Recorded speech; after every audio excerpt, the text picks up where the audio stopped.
Costs that can be reasonably associated with specific revenue but not with specific product should be: letter A, expense in the period incurred; letter B, allocated to the specific product based on the best estimate of the product processing time; letter C, expense in the period in which the related revenue is recognized; and letter D, capitalize and then amortize over a reasonable period. The answer is letter C, expense in the period in which the revenue is recognized. Kasi associated siya specific dun sa revenue, not with the specific product. Kaya yung expense, i-record natin sila kung kailan ni-record natin yung ating revenue. Which of the following is an example of the cause and effect association principle? Letter A, sales commission; letter B, allocation of insurance costs; letter C, depreciation of property, plant, and equipment; and letter D, officers' salaries.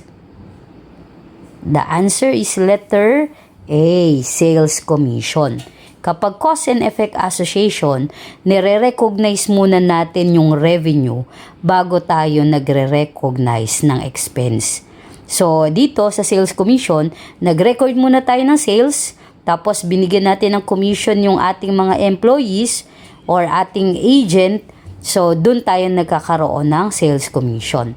While yung allocation of insurance costs, yan ay systematic and rational allocation. Ganon din yung depreciation of property, plant, and equipment. While yung officer salaries, yan ay immediate recognition. Which principle best describes the rationale for matching depreciation with the revenue? Letter A, associating cause and effect; letter B, systematic and rational allocation; letter C, immediate recognition; letter D, partial recognition.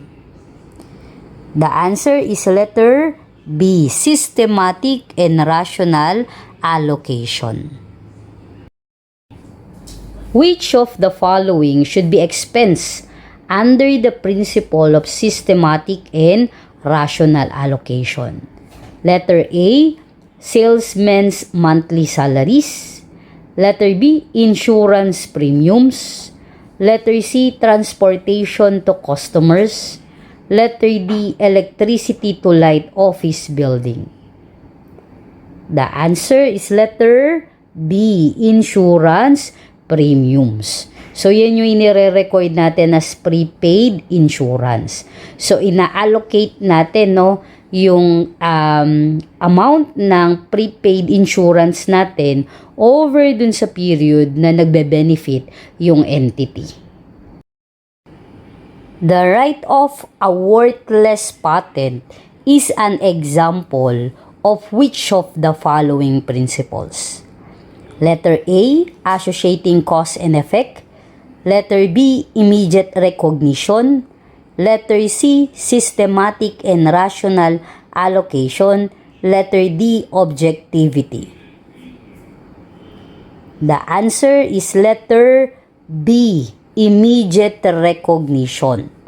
So, madaming nalilito dyan, no? Pwedeng ang isagot nila ay systematic and rational allocation kasi nakita yung patent.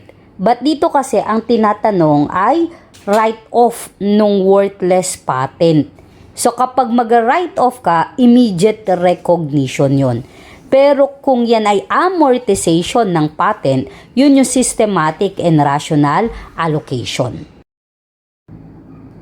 What is an example of cost that cannot be directly related to particular revenue but incurred to obtain benefits that are exhausted in the period when the cost is incurred? Letter A, sales commissions; letter B, sales salaries; Letter C, freight in. Letter D, prepaid insurance. Okay, so dito medyo madaming malilito, no? So, kaya basahin mabuti. Ano daw yung example dyan ng cost? Cannot be directly related to a particular revenue. So, ibig sabihin, hindi siya cause and effect association, no? But incurred to obtain benefits that are exhausted in the period when the cost is incurred. Systematic, rational, and irrational allocation ba yan or immediate recognition? So, incurred to obtain benefits that are exhausted in the period when the cost is incurred. So, yan ay immediate recognition.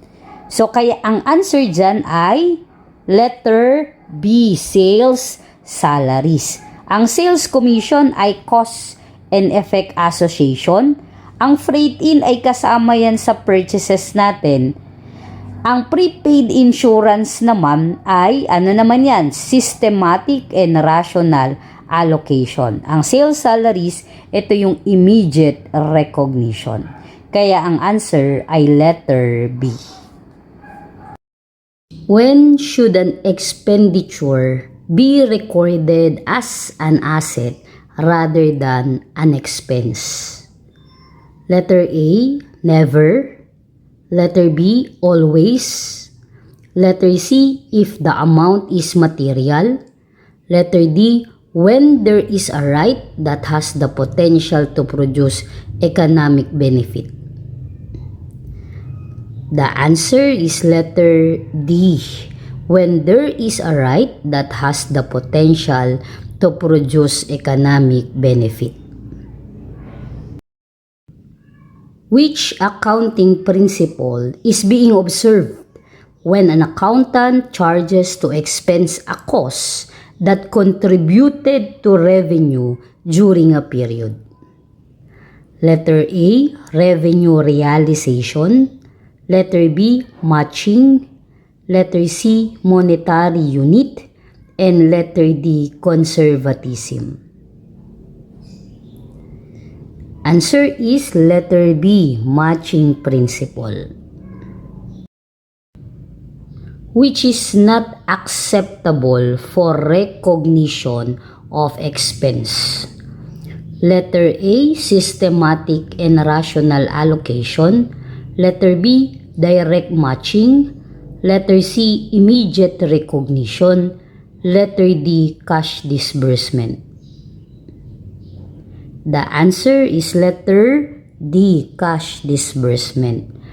Systematic and rational allocation, direct matching or ito yung cause and effect association, and immediate recognition, ginagamit natin as basis for recognition ng expense.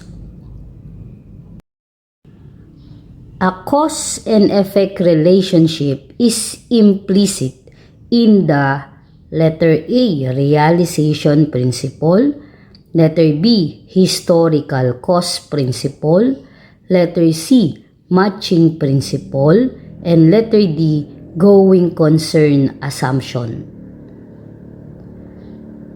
The answer is letter C, matching principle. An example of direct matching would be letter A, depreciation expense. Letter B, office salaries expense. Letter C, direct labor costs incurred to produce inventory sold. And letter D, advertising expense. So kapag sinabi nating direct matching, yan yung cause and effect association. So, ang answer ay letter C, direct labor costs incurred to produce inventory sold. Yan yung cost of goods sold. So, kapag cause and effect association ay nagre-recognize muna ng revenue bago magkaroon ng expense. Ang depreciation expense ay systematic and rational allocation, while yung office salaries expense and advertising expense ay immediate recognition. Kaya ang answer ay letter C, direct labor cost incurred to produce inventory sold. Which category is subject to immediate recognition? Letter A, utilities expense for the production line. Letter B, repairs and maintenance expense incurred on production equipment of a manufacturer. Letter C, the salary of the production foreman. Letter D, the salary of the entity president. The answer is letter D, the salary of the entity president. So dito baka magkamali kayo, no? Kasi yung utilities expense for the production line ay inire-record yan as factory overhead. So lahat ng cost na mai-incur natin sa production kapag manufacturing na kung hindi direct materials or direct labor, so nire-record natin yon as factory overhead. So ganun din yung letter B, no? Repairs and maintenance expense siya, but incurred on production equipment of a manufacturer. So siya ay inire-record din as factory overhead. While the salary of the production foreman, so manufacturing pa din yan, so ibig sabihin, yan ay inire-record din as factory overhead. So since wala pa kayong manufacturing, no, madidiscuss yun sa cost accounting. So kapag yun ay manufacturing cost, so tatlo lang yung pagpipilian doon, direct materials, direct labor, or factory overhead. So pag hindi siya direct material, hindi siya direct labor, so inire-record siya as factory overhead. Yung tatlo na yun, kasama yun sa pag-compute ng cost of goods sold pagdating ng manufacturing. So kaya dito, ang answer ay salary ng president. So ayan ay inire-record natin yan as operating expense under ng admin expense. So kaya immediate recognition yan. Yung tatlo kasi, i-record lang siya once na naibenta na natin yung inventory natin. Which principle best describe the rationale for distribution and administrative expenses? Letter A, direct matching. Letter B, systematic and rational allocation. Letter C, immediate recognition. Letter D, partial recognition. So the answer is immediate recognition. So mostly yung nasa distribution or yung selling and admin expenses ay immediate recognition. As incurred, nire-record natin sila as expense. Which statement is true about current value? Letter A, fair value of an asset is the price that would be received to sell an asset in an orderly transaction. Letter B, value in use is the present value of the cash flows expected to be derived from an asset.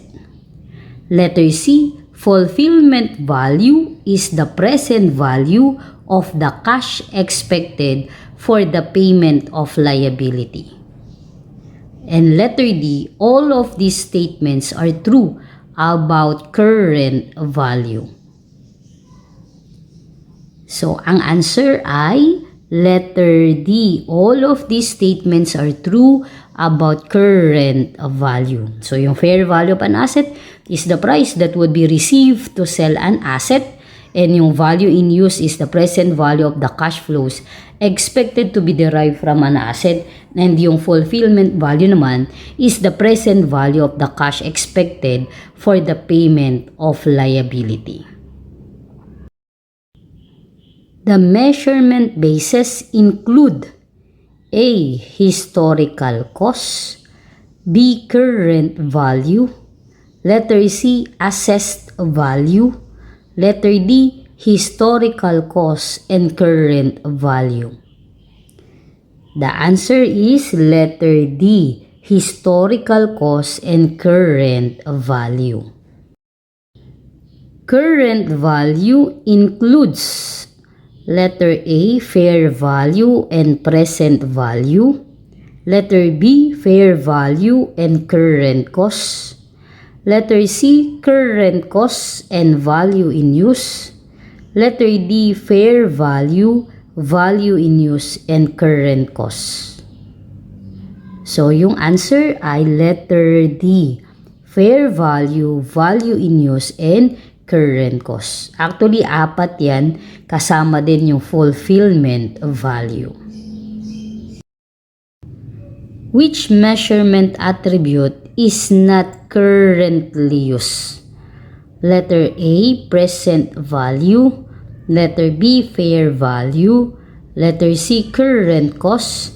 And letter D, inflation adjusted cost. So, yung answer is letter D, inflation adjusted cost. So, ang fair value and current cost ay currently used and pati yung present value.